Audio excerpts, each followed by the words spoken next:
Eh bien, le politiquement correct, c'est la tyrannie des minorités. Le politiquement correct, c'est par exemple de dire « il n'y a aucun problème d'immigration ». Et si vous pensez qu'il y a un problème d'immigration, c'est d'ajouter « vous êtes xénophobe ».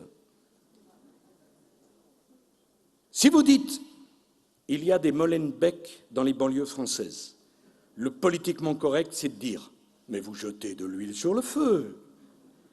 Une minorité pense qu'il n'y a pas de problème d'immigration, pas de problème de communautarisme, pas de problème de sécurité.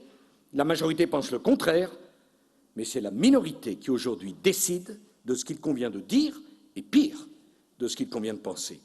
Le politiquement correct, c'est la police de la pensée exercée par ceux qui sont minoritaires dans le pays, mais majoritaires dans une partie des élites. Nous n'en voulons plus. Voilà ce que j'avais envie de vous dire.